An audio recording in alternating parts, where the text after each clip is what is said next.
Thank you so much and good morning everyone. I think I'll probably be a good follow-on to Drasana because I think the most things I'm going to talk about today is treating people like a human being, asking them what they want, what they need and what is their best opportunities for success in any situation. And it really all comes down to about asking people. And I'll sort of preclude that with there was a TEDx talk and they were a bit excited because Stella Young had done a talk about I'm not your inspiration, and it was the most watched TEDx talk in the world. And so last year they were like, yeah, disability is this big inclusive thing, we're going to do that. And they came out with the message of just ask people with disabilities, just ask them. And it didn't go down well. But the main thing that they forgot is the human being factor. It's not just ask them, it's treat them like an everyday person. It's a person that you're meeting. Say hello, how are you? Become friends with them. Or if they're in a job opportunity, talk to them first about themselves, but then ask them.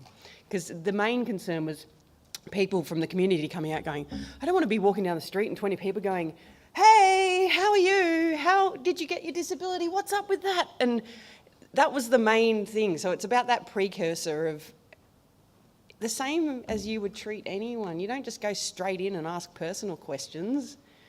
You need to establish that relationship first. So that's really what I want to talk about a lot today. But I think I need to talk about a fair bit about who I am and why I'm here and why I founded Enabled Employment and why I work in the disability sector. So the main reason is I'm a person with a disability. I've had a disability my entire life. I've always had really severe anxiety. My first memories are of Mum saying, what ice cream would you like? You can have any ice cream you want. And me going, oh, I'll get the 20-cent one because if I buy the $2 one, I know Mum doesn't have the money. And this is like a 3.5-year-old. So everything was surrounding that. And I then was, unfortunately, sexually assaulted by my paternal grandfather when I was 4. So my anxiety became a dissociative anxiety disorder. So where you remove yourself from your body or your interactions. And so whenever I have a panic attack, I look like I've gone to sleep or I completely disengage. And that's my anxiety. So I've managed it my whole life with medication, with help from psychologists and the like. And I had a fantastic career. So it never hindered me in my career because I didn't have to disclose. And I was a workaholic because I wanted to worry about other people's problems, not my problems. And so I had a fantastic career. I was at the age of 30, an executive level 2 in the government, running $1 billion program, had 17 staff, everything was going fabulously. And I had my daughter in 2011, and as with any woman having children, it changes your life.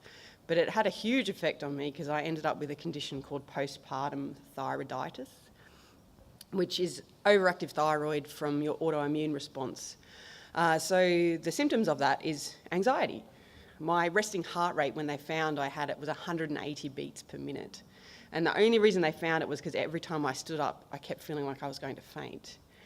But I was already anxious, so it meant the medication didn't work, I couldn't control anything, and I was sitting at home with a baby all the time, so I was worrying about my own problems, so everything just spiraled. So I was like, I have to get back to work straight away. And so I went and spoke to my doctor. I was going back really soon anyway because I was a workaholic. And so I asked to go back and she said, oh, well, you can only go back 3 days per week. So probably a few of you here in the educational sector and the government sector would understand graduated return to work programs. So I had to do a graduated return to work program, which meant all of a sudden everybody knew my personal history. Absolutely everything about me. Jess has anxiety. Team members, managers, staff. I was the talk of the office. And so I went from being someone who was really well respected on the path to a senior executive to being considered the most incompetent person in the room. And how did that happen? I'd worked with these people for 10 years. How does one little bit of information change their interaction with me to then think that I can't do my job. They didn't want to stress me out, so they took away my whole team, moved me to another area, had me pretty much doing executive assistant roles. And when I complained, their solution was to take everyone who was on a workers' compensation claim or who had a disability and put them all in my team and group them all together, because that's their response. So I then ended up with a team of 8 people, with about 4 of them who had bullying complaints against each other. And so that's what happens. And so then I was, underperformer. She's got this team that can't get along. And I'm like, well, what did you think was going to happen? And in the end, I actually got them all getting along, and we were really productive, and they couldn't believe that I could manage to do that with my condition. So the main thing that I learnt from that was assumptions. I am a big believer that assumptions are the reason for nearly every single act of discrimination. Most people aren't intentionally trying to be horrible, but they don't want to offend you. They don't want to ask the wrong questions. So they don't ask, and they make assumptions about what you need, and then they put those assumptions on you. And for me, I needed more work, more responsibility, should have given me 2 teams to manage, 4 new projects, and then I would have gotten better. But because they took everything away, I got worse and worse and worse. And I started looking around at what solutions there were for people who were highly skilled. Not all people with disabilities are entry level, and I think that sort of comes on to the next bit.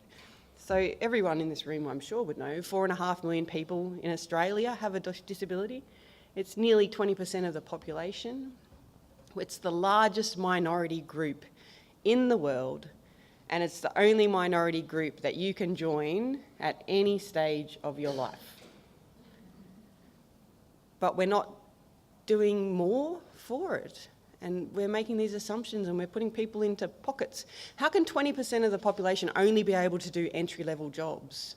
And that's what I found. So the disability employment service providers focus on entry-level. They place you in the job, they can deem you. So if you don't take the job that they give you, you can lose your benefits. And how is that about progressing the future? And so that's one of the reasons why I came up with enabled employment. Another thing was the big myths and attitudes about it. So I think there's this really big myth about disabilities that it only fits these certain boxes, and I think there's a lot to be said for charities and what they portray as what disability is. What's the sexiest disability so we can make the most money? And that makes the community think that everybody fits into this little square box, but everybody's an individual, and every disability affects everybody differently. As Drisana's really shown to you, 90% of disabilities are all invisible. And I'm the same. So there's people in this room who have disabilities and you wouldn't even know. But as Drisana was saying, we're working at 150% just to fit in and to have the same results as everyone else. And we shouldn't have to do that. And that was the premise behind for founding a business where it's safe to disclose, safe to talk about who you are. So the biggest stereotypes that we face about people with disabilities is, especially in employment, is they're going to be more work, I have to make all these changes to the office, there's more sick leave, more workers' compensation claims. But it's actually all completely untrue. Every single piece of academic research shows that people with disabilities are just as productive or more productive. They have less sick leave and less workers' compensations claims. Most of the time, they've had that accident. They've been there. Why would they do it to themselves again? Or they know their limits about when they're going to burn out for their mental health, so they never get there again. So they're more likely to succeed than anyone who's coming through the normal application process who doesn't have a disability. So we really need to be taking advantage of that, and that's the whole premise behind our business. So what we set up was an online recruitment portal. It's all about self-service. We don't charge for any of our candidates. The big difference with us is we charge businesses, because you should be paying for a qualified person to come into your employment. And just because they have a disability, why shouldn't they have the same opportunities? And why aren't they as worthy as the next person with their skills and qualifications to come in? So that's the main point of difference with us. We chose to be a for-profit company to try and instigate social change, because if there's more competition, there's more services, there's more offerings, and there's better outcomes for people with disabilities. It also challenges those attitudinal myths and stereotypes straight up. If currently the disability employment service providers pay you to take on someone with a disability, do you think that if someone was paid to take on me or you, would they consider you a great find? Or would they think that you're obviously going to cause problems and have less capabilities because you have to get paid to take them on? So that's why we flip everything around on its head, and we charge the businesses for our services. And I'm very happy to say, after 2.5 years of running, we are making a profit. It can happen. It doesn't have to be a charity, and it doesn't have to be a government-run or led employment opportunity for people with disabilities, because we should be valued for who we are and our skills.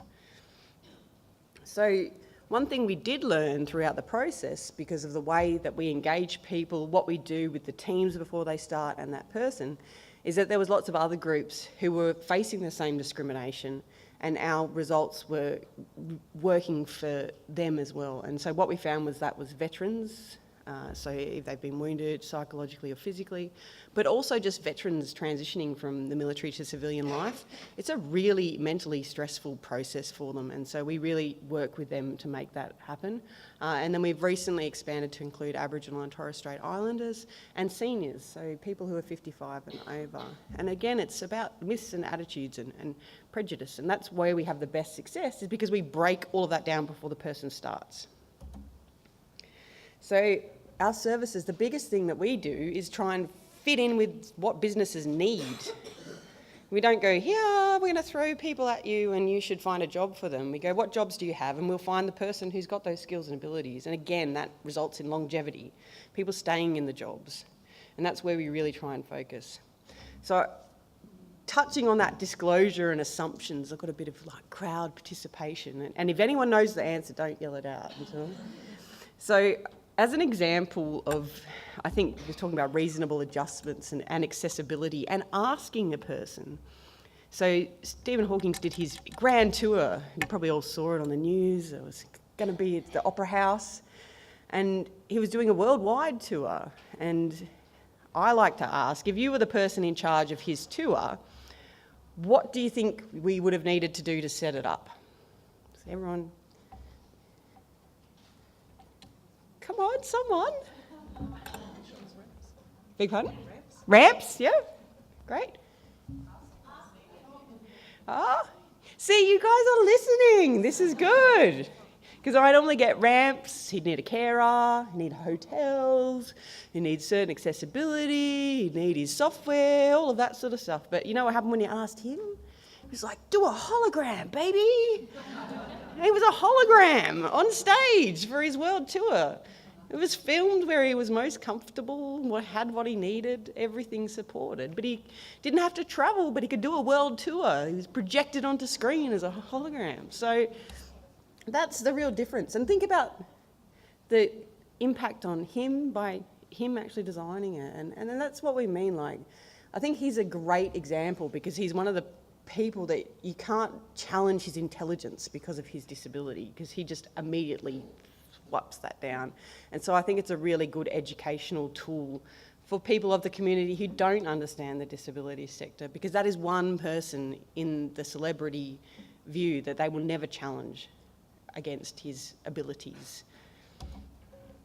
So I've got another example, which is a practical example about reasonable adjustment and accessibility. And I'm going to talk about Sharon, who's one of our staff members. So she's an amazing award-winning journalist. She used to work with the Prime Minister, with the Islamic community during 9/11 and during a lot of the terrorist attacks. She's written a book about it. She's amazing. She's got a disability. She's got spinal stenosis. She walks with a cane, and she's also got post-traumatic stress disorder. So by the time I found her, she thought she was unemployable, but she's completely employable for me. She works from home exclusively and she works all night because she doesn't sleep. So I wake up in the morning and everything's ready to go. It's a great arrangement. But in her previous employment, she was working in a place that had a fire door for the kitchen. And every time she got a cup of tea with her stick, it was a pull door. And she couldn't do both with her stick and her cup of coffee. And so she would ask the lady who sat closest to open the door for her. Do you know who made the complaint? Yep, she was sick of having to get up and open the door for Sharon. So the whole office went into a tailspin. Meetings, how are we going to change the building? We've got to get sliding doors. Oh, it already meets all the accessibility requirements for disability. This is unbelievable. What's the solution? Let's move Sharon to another building. Completely away from her team. She used to have to travel with a trolley and a stick for about 600 metres between the two offices because they wanted to treat her exactly the same as everyone else. So she's completely excluded, sitting by herself in another area. And do you know what Sharon says? If they had asked her, could you get me a $5 shelf from Bunnings and put it next to the door so I could put my cup of coffee on the door, open the door, go through, get my cup of coffee and go off and do my job? Like, they're really simple solutions. And 95% of our requests for exchanges is about flexibility, times, when they start, when they finish, how they manage their condition. And what we do that's the biggest difference is before someone starts, we make sure that everything is in place that that person needs. Because we ask them, what do you need to perform the best in your job? What do you need to have the best outcomes? And then we make that happen before the person starts, and we make sure that everyone in the team comes to us, asks their stupid questions, gets it all out, so that they don't discriminate, so they don't make assumptions, so that when the person starts, it's all about them doing their job. And that's it.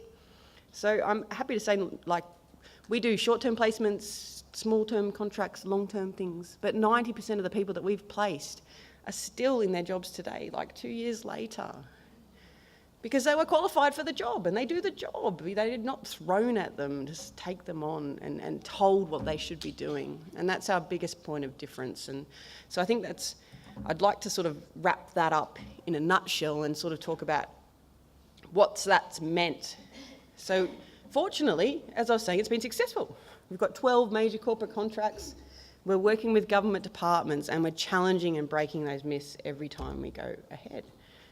As we were sort of saying earlier, so I've had some massive achievements, recognised as a finalist for Australian of the Year this year, won the Telstra Businesswoman of the Year, and we just got back from New York where we were recognised as the most innovative business in the world. So yeah,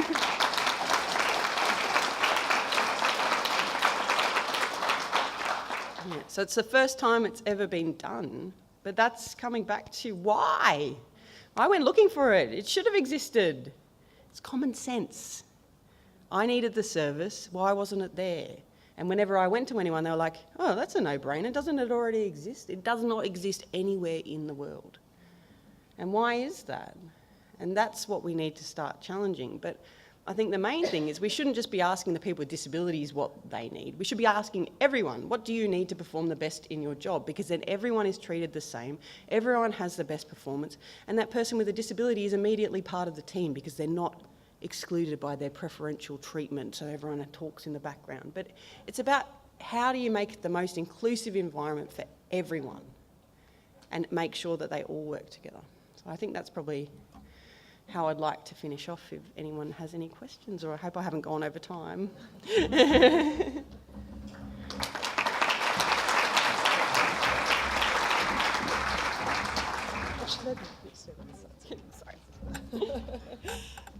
Jessica, that was quite amazing. I'm sure we will have questions in the room. Pop your hand up and we'll get the microphone to you. Yep, down the back here.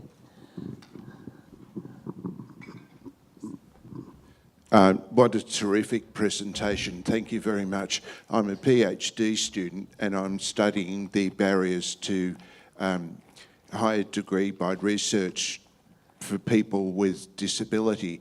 And I'd just like to ask you, with so many negative things that happen in universities and in life, and with attitudes towards people with disability, how do you remain positive?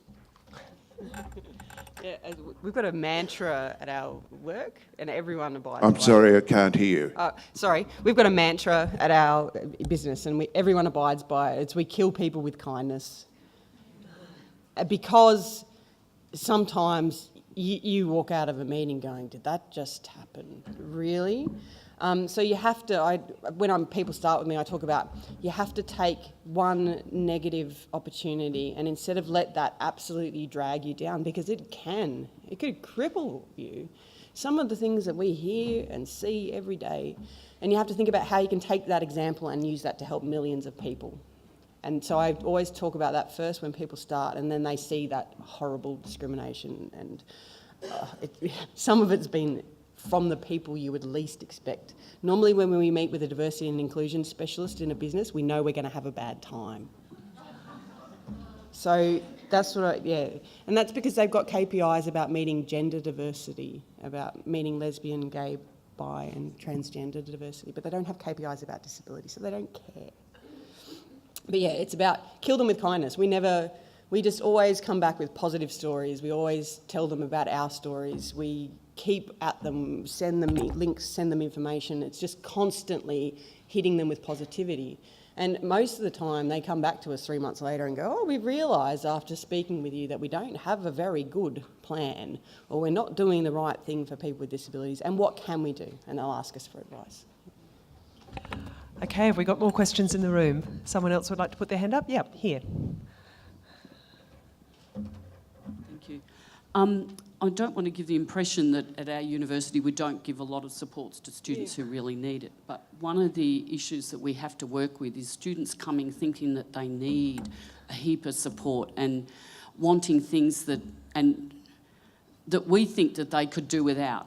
So we work consciously with trying to, in our work practice, help them understand that they can do things differently or in another way, or that they're not seeing the capabilities they've got. How do you work with that? So it's sort of like an embedded sort of sense of their own inability. Yeah, I think we do exactly probably the same as what you do, and that's the accessibility brokering that I was talking about. So we ask them what they need to perform the best in their job, and then we work with them to make realistically what we can happen. And sometimes we've got an example where we couldn't get a screen reader for someone because they were working for a government department that has XP. It doesn't have the inbuilt screen reader. So the solutions we had to do was we got her an iPad that had Defence Security Network, so she could access those documents on the iPad to be able to use the inbuilt screen reader on that. We also bought her a manual screen reader for her computer and things like that. So it's about thinking outside the box. But for her, she was like, I have to have this screen reader. But I'm like, it's physically impossible. You can't change the whole defence network you have to upgrade the computer system to have it. So it's about thinking outside the box and negotiating on what you can do, but we work to absolutely deliver everything we can within our abilities for them. But it's a dialogue, and it's the same as my expectations when I go somewhere. You always sit down with someone and they talk about your expectations and what they can deliver and what they can't deliver. But we make sure they have everything they need to be able to do the job. Just on that, I was wondering when you spoke about the kind of double-edged sword of disability funding and the charity mindset, which is really a sort of a dominant narrative in the way we've thought about disability, and the idea that we are doing people a favour by giving them a job. How hard is it to sort of change that paradigm when it's such a powerful one in the way we approach disability? Yeah. I think the biggest thing that we do is our staff are reflective of the groups that we represent. So when we meet with people, we already challenge their stereotypes immediately by meeting with them. Plus, we've been there, we've all been discriminated against. We've got people with disabilities, we have veterans, we have spouses of veterans. They've all seen it firsthand, and we're about to hire our first Aboriginal Australian because we don't think that we can engage with that community group unless we've got a good understanding of what they've been through.